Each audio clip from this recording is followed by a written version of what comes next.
All right, if you could take your seats, we'll get started here. Good morning, everyone. Welcome to San Diego. We're happy to have you all.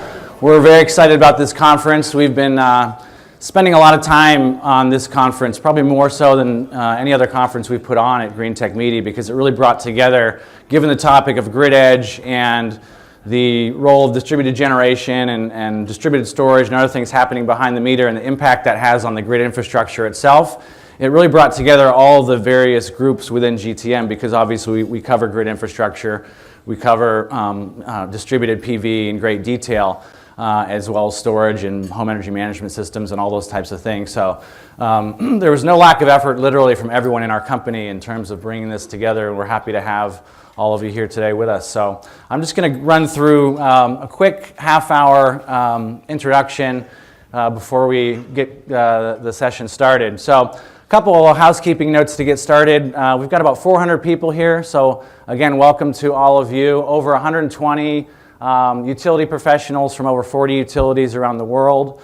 I'd say this is probably, I've been to a lot of grid conferences, a lot of grid trade shows, and I would say this is probably the most diverse group of vendors I've ever seen at a grid-centric conference. We've obviously got players from all over the quote-unquote smart grid world, from the infrastructure to the communications and software and data and analytics on top of that, and behind the meter in terms of home energy management systems and things like that. But we've also, I'd say what's new, and some of the faces you'll see here that you probably don't see at other grid conferences, we've got a lot of folks from the solar world, a lot of folks from the storage world, and everything from solar manufacturers to installers and financiers. So it's a great diverse group of people, I think, that'll be here at the conference, and that'll manifest itself throughout the agenda and the speakers that we put together. So we handpicked speakers from the newest startups to the industry's bellwethers, and along with many utilities that'll be joining a lot of the sessions as well. So we're happy to have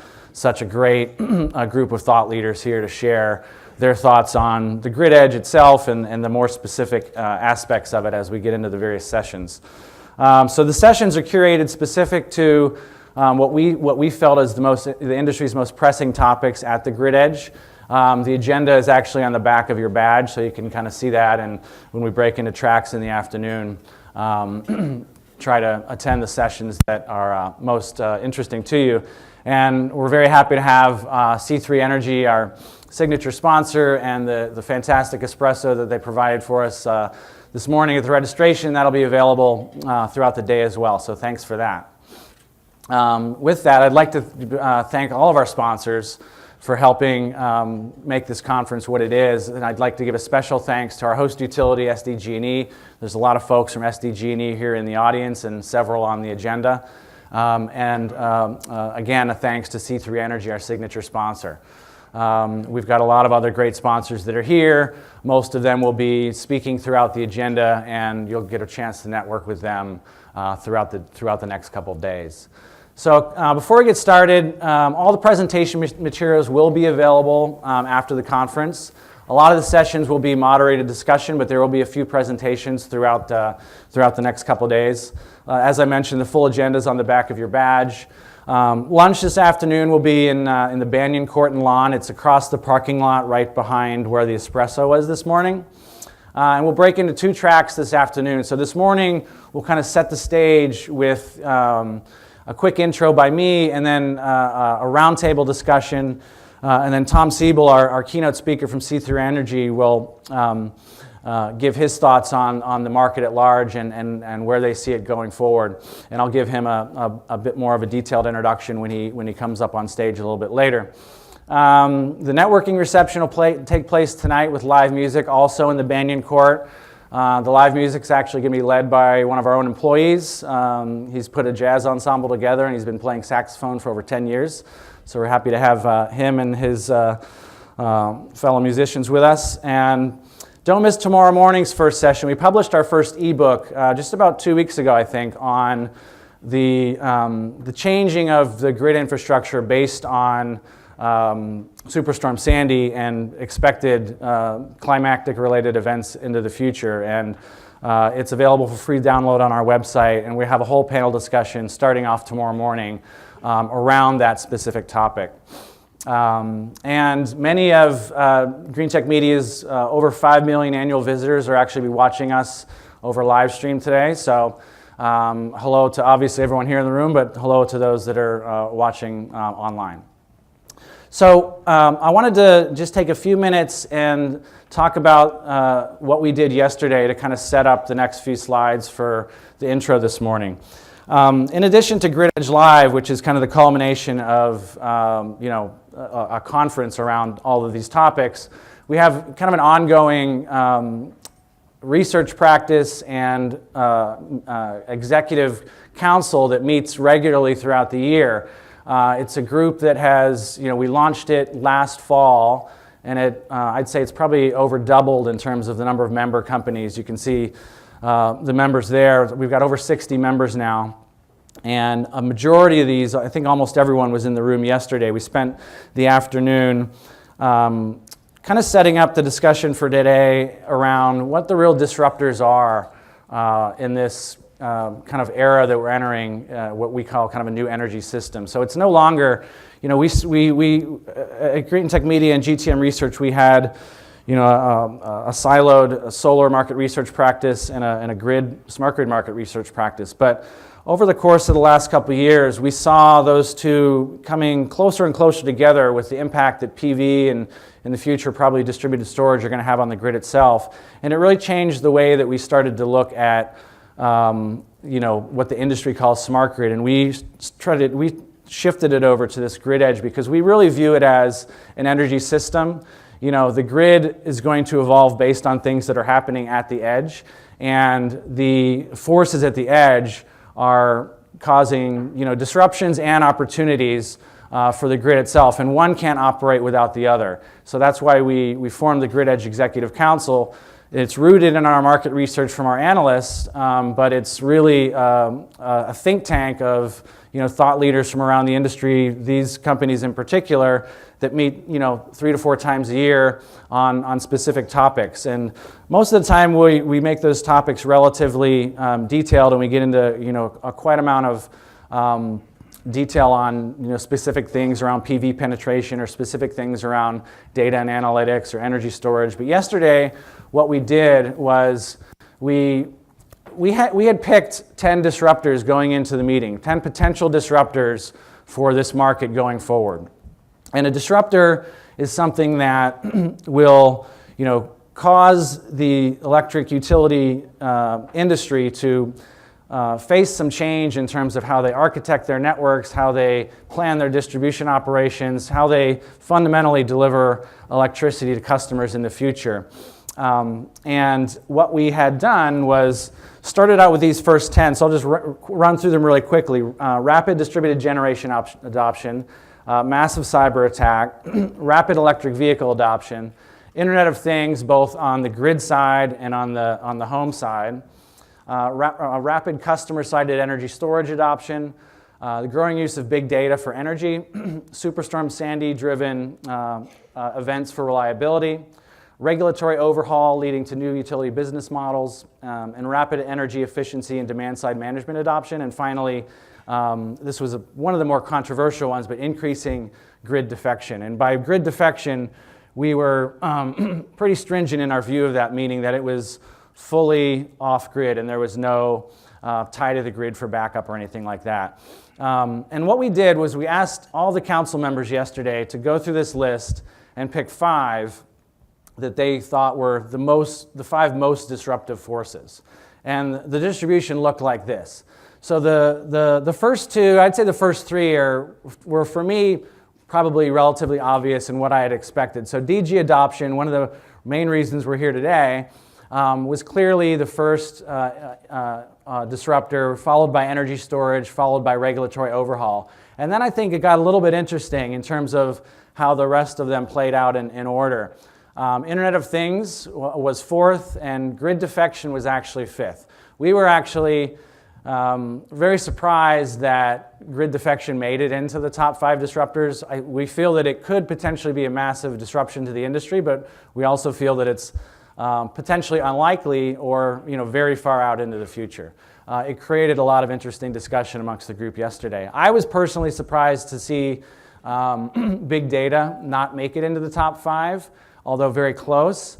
And also, reliability related to superstorms. Those were the 2 that surprised me. I was kind of surprised the Internet of Things made it that far up the list. So then what we did was we took these first 5, and that's them in order of how they were voted on. And we broke into smaller groups, and then we had the groups basically talk about barriers for each of one of these disruptors. What would potential barriers be for them to really move the market forward? And we broke the barriers into kind of 3 different areas: technological barriers, regulatory barriers, and financial barriers. And we had listed out, a number of individual barriers under technology, a number under regulatory, and a number under financial. And we went through all those, and then we made we basically made these spider charts to show where, how big of a barrier, is the technology issues, how big of a barrier are the financial issues and the regulatory issues for each of these potential disruptive forces. So the further you go out on the triangle is a 10, meaning that it's, kind of an insurmountable barrier. And as you come closer to the middle, towards 1, it's not much of a barrier at all. So this was the distribution of voting when we got into the specifics around the technology, finance, and regulatory. And behind each one of these charts, there were probably 5 to 6 individual detailed points specific to technology, specific to regulation, and specific to finance. So DG adoption is interesting because technologically, I think we're all seeing that it's been moving rapidly. The DG is becoming more efficient. Financial, obviously the cost has been coming down via manufacturing ramp up and also demand. And clearly the main inhibitor or the main barrier for rapid DG adoption is regulatory. But fundamentally, through our research that we do at GTM, we've seen about the same amount of PV installed in the last 2.5 years that was installed in the 50 years prior to that, and we're expecting another doubling. So I think it's very clear to us, and it was pretty clear to everyone in the room, that we're at the beginning of this hockey stick curve, and it's not really slowing down. So those were some of the numbers that we had there. When we looked at rapid customer-sided storage, you can see that kind of all of them fell right around the middle, right around a 5. And I think folks generally feel that the regulatory environment is getting better. Obviously, California is leading the way in that. Financially, it's still an issue, but there's a lot of discussion around how the cost of storage is coming down rapidly. We started to have a discussion around, can it possibly come down as rapid as PV has? And the answer is it'll probably get there, but take quite a bit longer based on a number of factors. One being that PV's cost curve was largely built on the back of the semiconductor industry, and storage doesn't necessarily have that with the chemistries around various battery types. But people felt relatively comfortable with technology, relatively comfortable with the direction of the financial cost curve, and I think this tells me it's kind of right on the cusp of taking off, and that's one of the other reasons why we started this council, and we're hiring a specific senior analyst just to cover distributed storage at GTM. So you'll be hearing a lot more about that from us into the future. Regulatory overhaul leading to new utility business models. This clearly is a big one, and it gets a little bit complicated. Like obviously, there's regulatory issues around moving to a new, utility business model. And one of the main points there that was made by the group was that, unlike the past, as we're starting to get more and more of these issues that are affecting the utility infrastructure and the next generation energy system, there's a lot more cooks in the kitchen, a lot more constituents, and it's making it harder for the regulatory environment to move quickly. So it was really more of a pace of movement there. And then financially, struggling with what is the financial incentive of the electric utility to take these steps forward. That's still somewhat up in the air. So that's how that one shook out. Internet of Things was interesting. I think this is another one where technologically and financially, in my opinion, these things are going to be taken care of very rapidly. I mean, what we're talking about here is building on technologies that the telecom industry and the networking industry has perfected over the years. And it's not going to be a question of the cost of a small or low bandwidth communications interface on a sensor, or and the technology and the standards. They're going to get worked out. It's been worked out in telecom at much higher data rates, much lower latencies, and I think you're going to find very similar trends here. I was a little bit surprised. I thought that 4 and 5 were a little bit high, but that's what the group came up with. The real sticking point on this one was regulatory. And the regulatory discussion was essentially broken into 2 parts. They felt that if you look at Internet of Things from like a consumer, smart home type of scenario, that there's not really much regulatory barrier there at all. But when you start to look at it on the grid infrastructure side in terms of sensor networks and automating distribution grid operations, they felt that there was a little bit more of a regulatory barrier there. So regulatory ended up kind of like in 2 different numbers and averaged down to around 5. And then increasing grid defection was, like I said, probably the most controversial one. And the biggest thing here was fundamentally financial. People felt that with the to fully disconnect from the grid, even though it might make sense kind of from a piece part perspective, from solar panels to distributed storage, when you start to put that together into a small microgrid system, if you will, the cost of that versus the cost of connecting to the grid, even for backup, start to creep up. And in addition to just maintenance and operation of that, there aren't a lot of folks out there that are going to be willing to maintain and manage these things. And if there are issues, they're going to want the level of service that they get from an electric utility that they probably won't have. So sure, there could be third-party service providers that come in and do this type of thing, but financially it's tough, and there's still some technological issues around the robustness and price of storage, things like that. So, I mean, we were surprised this made it into the top 5, but it proved for some very interesting discussion from the group yesterday. And then finally what we did was we took each of the top 5 forces and we said, we had everyone vote on the magnitude of their impact and then the proximity of when they would have an impact. This chart actually, proximity in terms of 10 is actually very close, 0 is far away, and magnitude 10 is high magnitude. So I think that partially this was predestined because we had already picked the 5, so they're all going to have probably a magnitude at least 5 or above. So there wasn't a lot of surprise on the magnitude side of things. I think that it's interesting to see that the majority of them, aside from the Internet of Things, had magnitude of 7 plus. And then it was really the proximity of these things and when they will occur that was interesting to us. So distributed generation, it's kind of happening now. It's starting, so clearly that's why it's at the top. And then grid defection at the bottom. Folks feel that it's far out, if ever beyond the niche.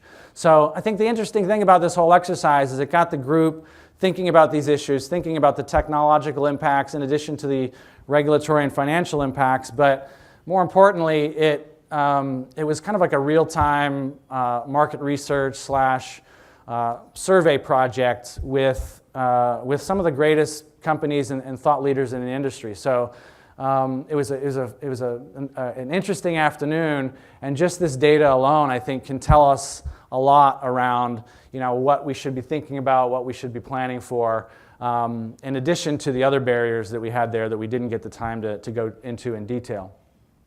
So before I wrap it up and introduce the fireside chat, just a couple points around some new things from us, so stay connected. Some new research that we've published and will be publishing in the coming weeks and months. We published about a month ago a great report on advanced grid power electronics for high PV penetration. There are several very interesting companies here today that are on the agenda, and there's a session dedicated to that topic. We've got a report coming out literally sometime later this week or early next week on microgrids. We did an extensive study on all of the microgrids in North America and the evolution of localized energy optimization. We've got a report coming out within the next few weeks on distributed energy resource management systems, or DERMS, that we have a session on later that we'll be talking about. And then we've got a large report coming out later this year on kind of the landscape of grid edge analytics. So looking at not only consumer analytics, but grid infrastructure analytics and how that's going to shape the industry going forward, because we feel that's really one of the biggest drivers of this, aside from other things that are happening in terms of DG and storage. So with that, the council will have a couple other upcoming meetings throughout the rest of the year. We're going to focus our next one right before our analytics conference, and that council meeting will be focused on grid edge data and analytics, which makes sense. And then we're going to have another meeting in December in parallel with our U.S. Solar Market Insight Conference that's going to focus on the utility of the future and business models of utilities going forward. So with that, we've got a couple other related and good conferences that we'll be putting on a little bit later in the year. In Menlo Park in September, we're going to have our Soft Grid Conference. We focus solely on kind of the software, application, data, and analytics layers of both the grid infrastructure and behind the meter and consumer analytics. And then our U.S. Solar Market Insight Conference will be held actually here at the same venue in San Diego in early December. And we've got probably the world's greatest market research team in terms of solar data. And they go into great depths on how the U.S. market is evolving in terms of solar power generation from many, many different aspects. So stay tuned for those. So with that, I'd like to invite up our first session, the Fireside Chat. Shail Khan, who's our Senior Vice President of Market Research, is going to be moderating this session. And this should be a nice segue into kind of defining, what the grid edge is and why it's important. And then once Shail's and this esteemed crew are finished, I will introduce our keynote speaker. So thanks very much, and enjoy the rest of the conference.